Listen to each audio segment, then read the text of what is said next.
Right, I'm heading into the Bushcraft camp for a Bushcraft project.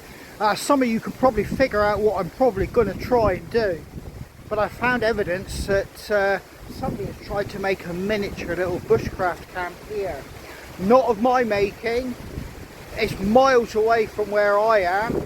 But I would say some local kids are having a little play around. I'm a bit apprehensive to walk up to the Bushcraft camp. Hopefully it's all in one piece.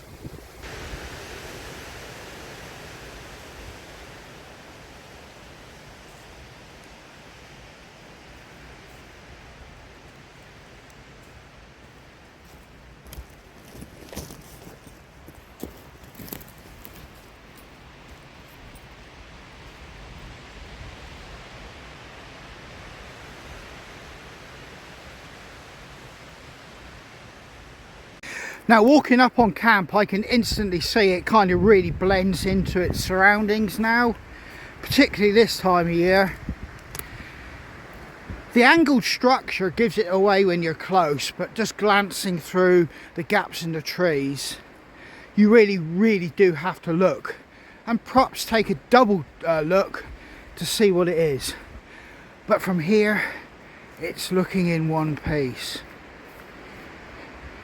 Just as I left it, or me and Bracken left it. Yep, all in one piece, all is good. Right, let's get a cup of coffee and think about what we're going to do.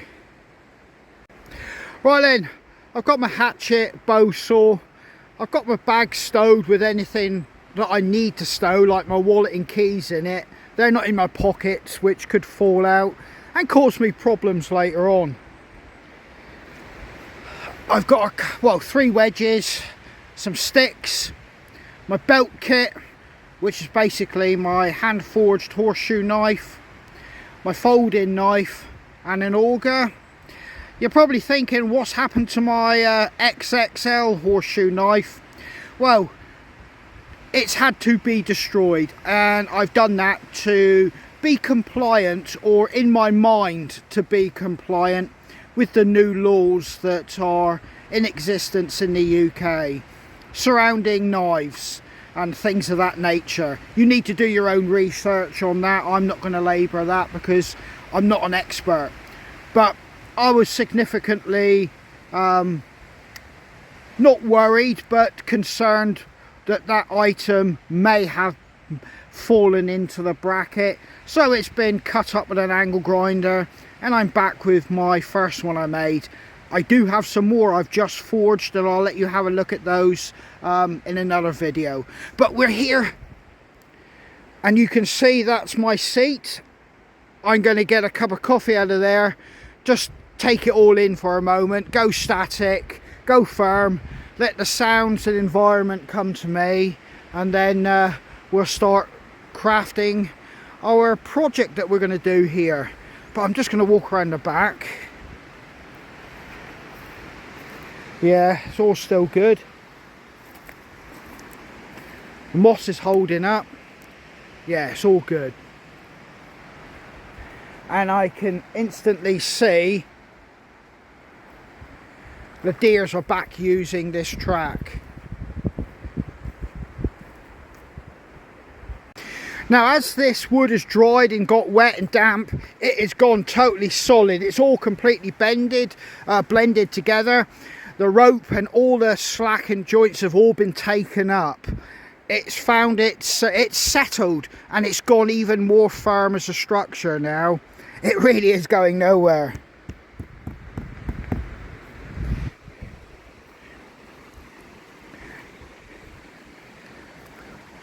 I say this is just a windbreak. Right, let's get a cup of coffee.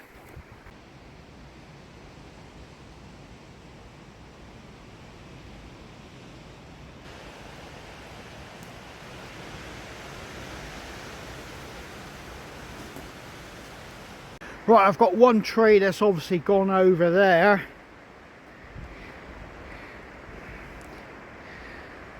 That's probably a little bit too big. It's probably the perfect size, but for me today that might be just too much to process down.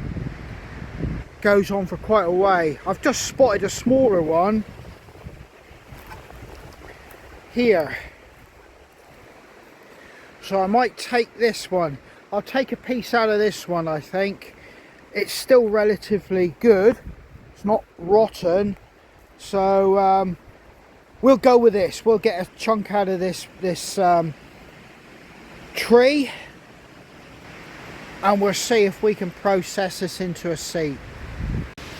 Now this backhoe saw here is really good, particularly at this size, for basic bushcraft and things like this. But for like doing anything more substantial, you have an issue with the circumference from the frame to the blade. You can work around, but ideally you would like a bigger frame to give you a bigger diameter within it to take wood.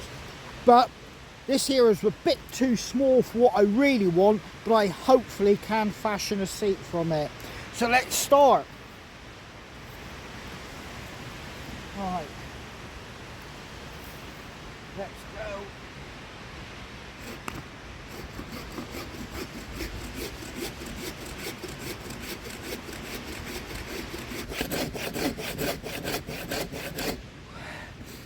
The blade is beginning to jam up in the wood, so I've got to create a wedge.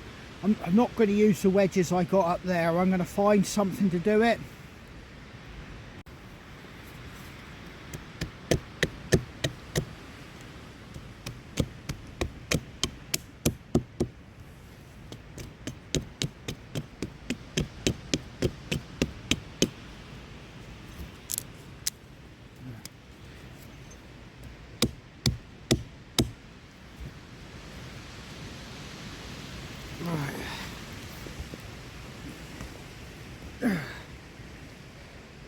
See if I can wedge this in.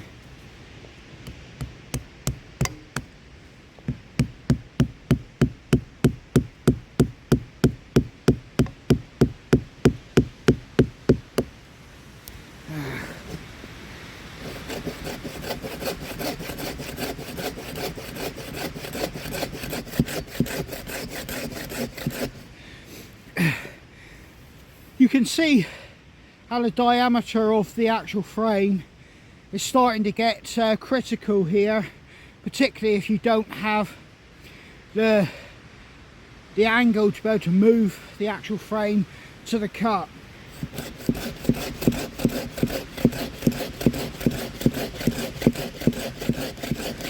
So if you're not sure what I did there, I created a wedge just to keep the gap open so it didn't pinch the actual blade at the bottom part of the log as I went through, because obviously, as you can see, that log has dropped down two inches, so there was a lot of pressure being applied to the blade.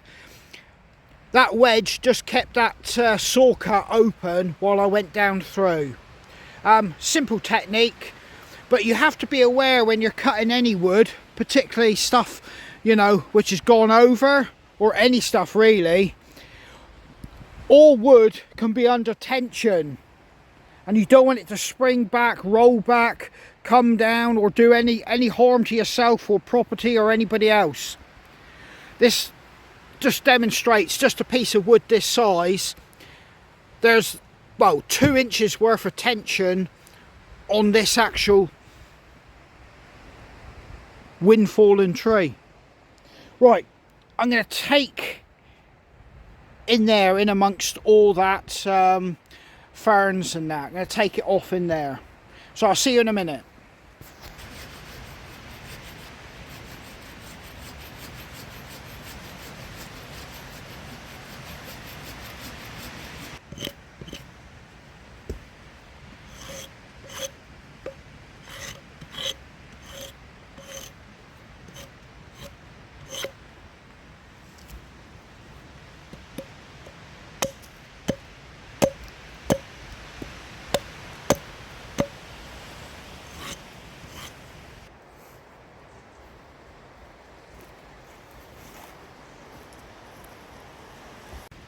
Right, I can see a knot there, and there's a couple that have come on this side of the tree.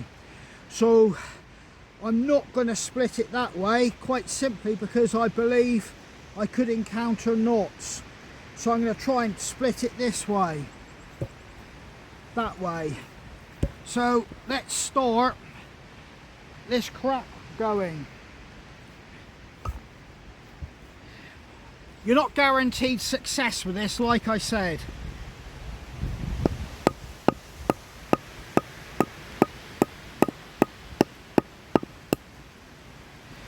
Start the crack.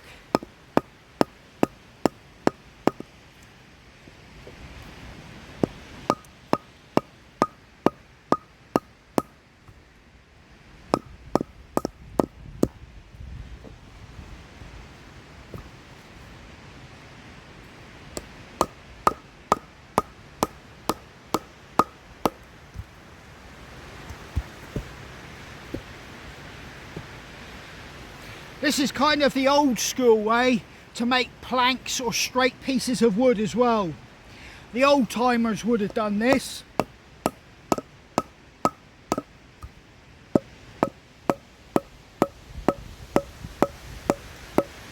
But more professionally. Like I said, I did this with stones in dry wood and cracked open logs just for the fun of it as kids.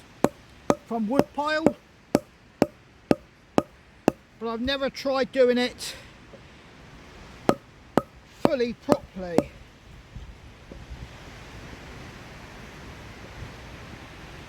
Beginning to get a crack.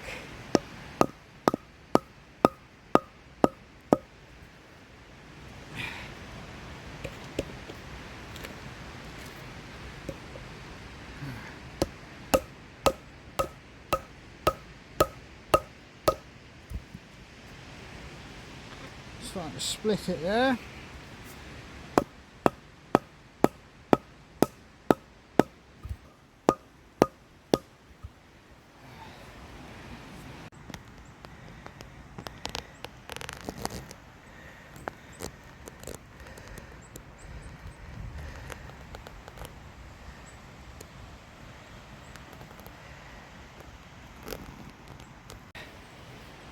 Right, got the first wedge I'm putting in now.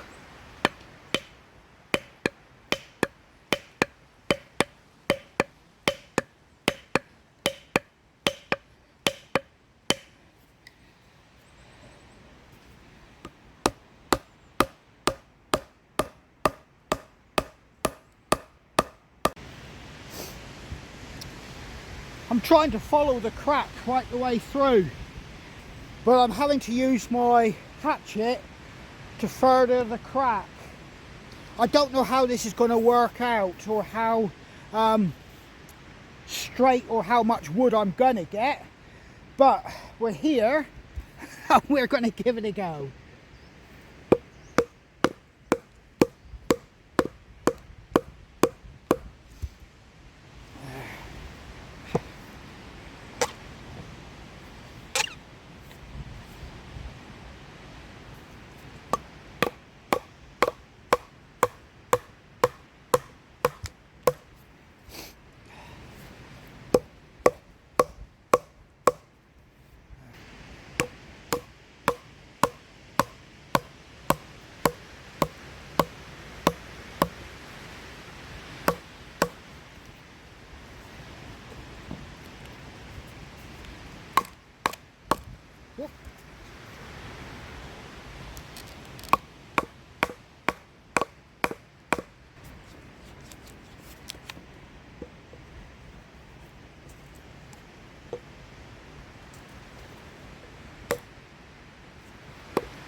So as you can see, I'm following that crack and trying to widen that seam.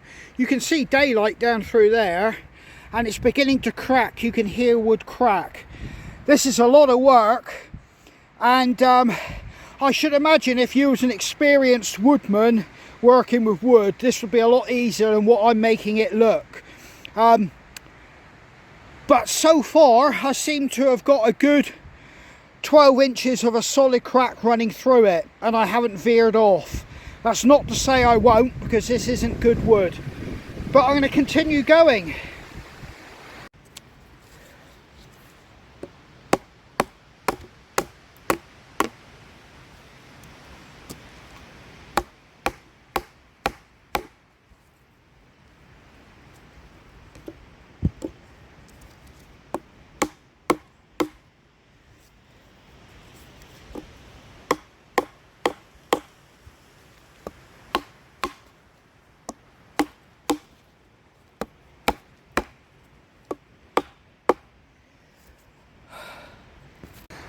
So there we are. We started with a crack on the front there. We've worked it. I've got the wedges in and it's starting to go. I'm pretty much all the way through. I've just got this last little bit in the middle hanging up, and I think it's around knots. So I'm going to continue working that, and we'll split this in half.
Finishing off with the axe.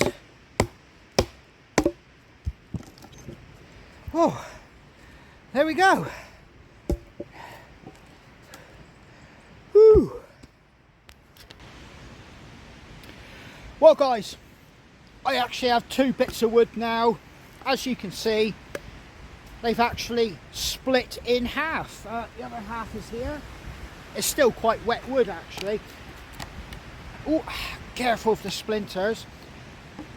And I've managed to keep the crack running pretty central, so I do have a usable flat edge, or flat-ish, that I can create a seat from. You probably realise I'm going to try and use this as a seating part, and I'll put the legs in the back bit. That's the next bit I'm going to do. But yeah, 15 to 20 minutes of swinging wood, strategically placing my hatchet, wondering whether it's going to work.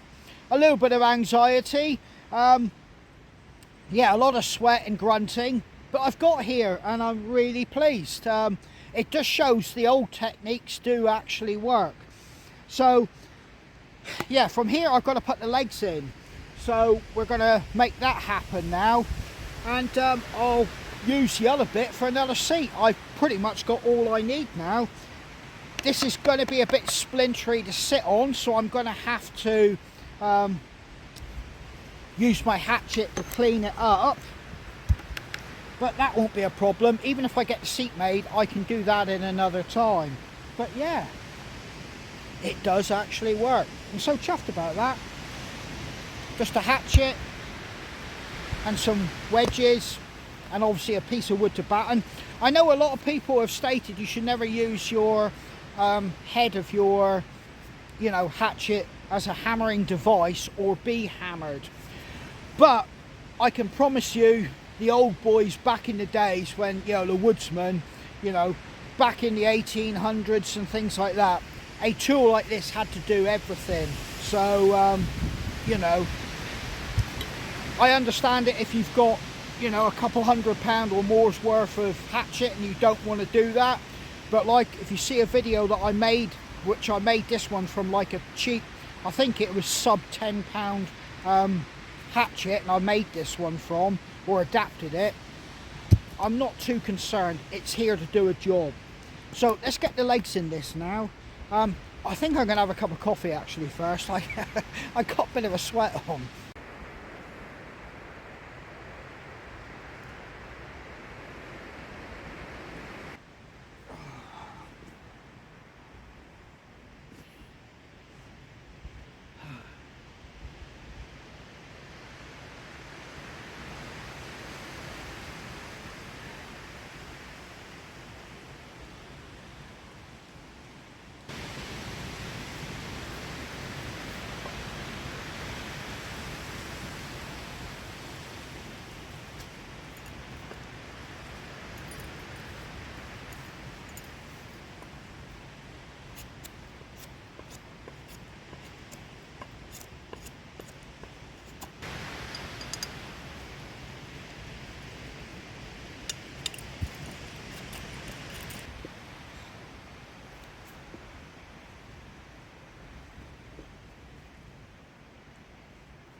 There, I've got a couple legs in. Got that one in, and you can just see down in the hole where it goes through. I haven't lined up the holes that well, so I'll have to adjust the leg length to get it to be level, cutting it after I've made it. But I'm going to put the last one in now. Right, let's go with this leg. Last one. Find the best way to get it to splay out. I think that's it there, and let's go.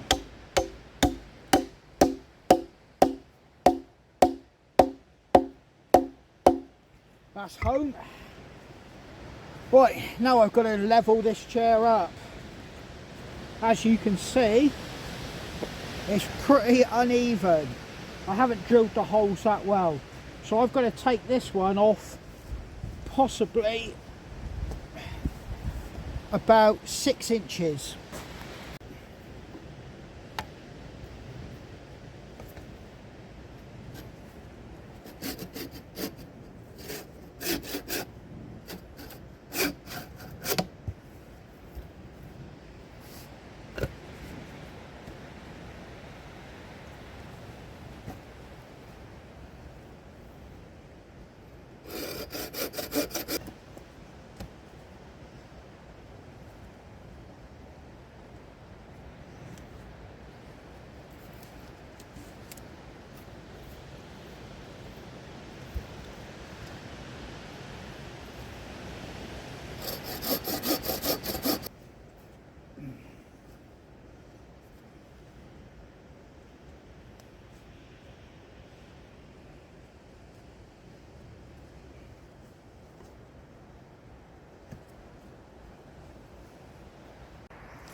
So there we go, I've got it reasonably level enough now I can use it. Obviously I didn't really get the legs too accurate. As you can see, that one there splays out a lot more than the other three, which caused me problems. I've now just to take that one off and we'll have a look at it.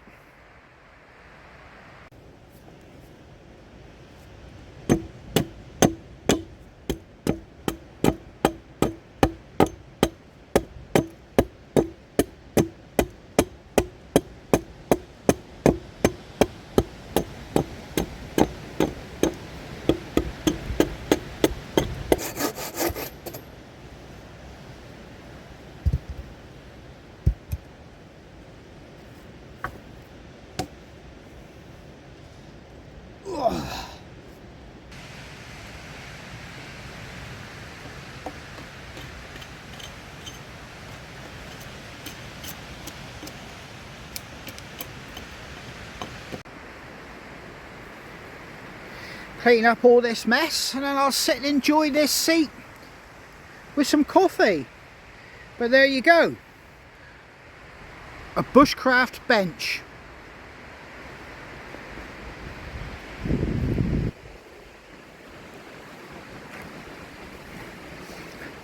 I must admit that leg does look a little silly sticking out like that. I'll take more care to do things a little bit more professional next time. But it's better than sitting on my coat getting a wet bum or cold bum in the winter months. The next one will look a lot more professional. Right, I've stored that other piece of wood in there. It's in the dry now, and I've put all the other bits of wood that I might want. I'm actually taking the wedges home with me because they're going to make good firewood. They're good solid by oak wood, and they came from my wood pile anyway. I've paid for it. I'm going to use it to produce heat at home. But yeah, really chuffed with that.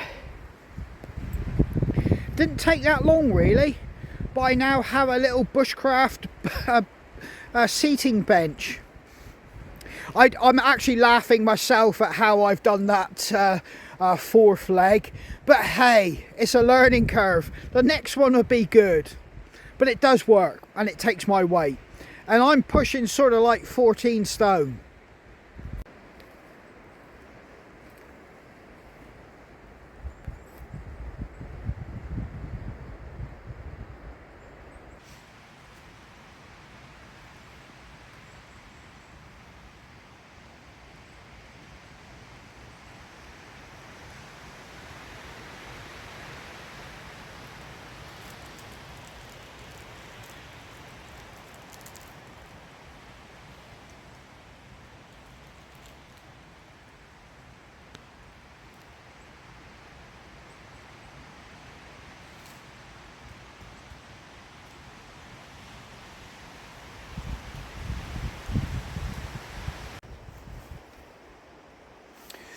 Well, it's got to mid-morning, it's time for me to scamper off home. I've got things to do, and that also includes the dreaded chicken hutch or coop that needs cleaning.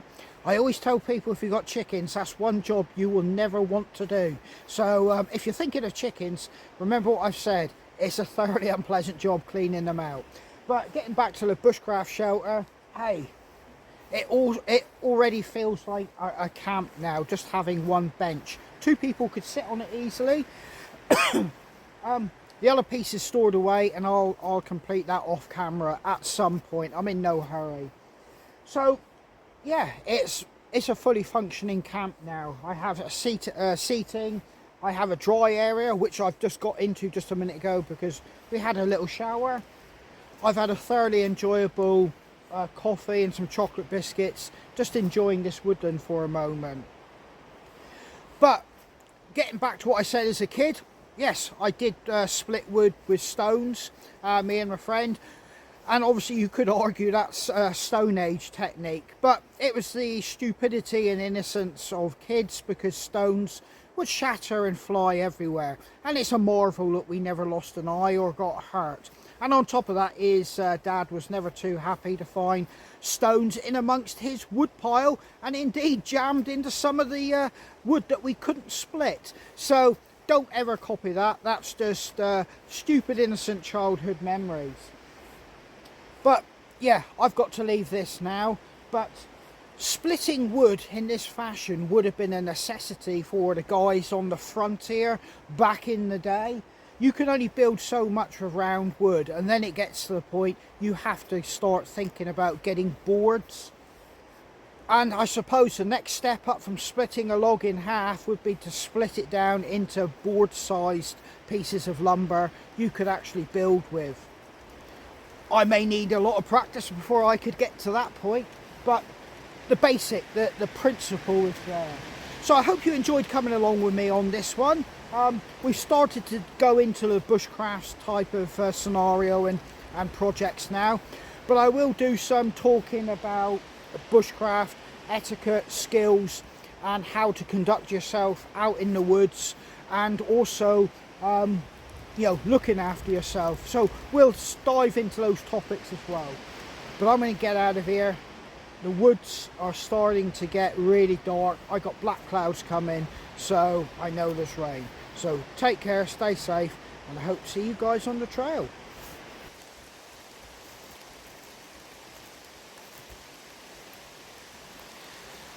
Well guys, it is raining and I haven't got out of the woodland before I'm going to get wet. It's starting to come down quite heavy now.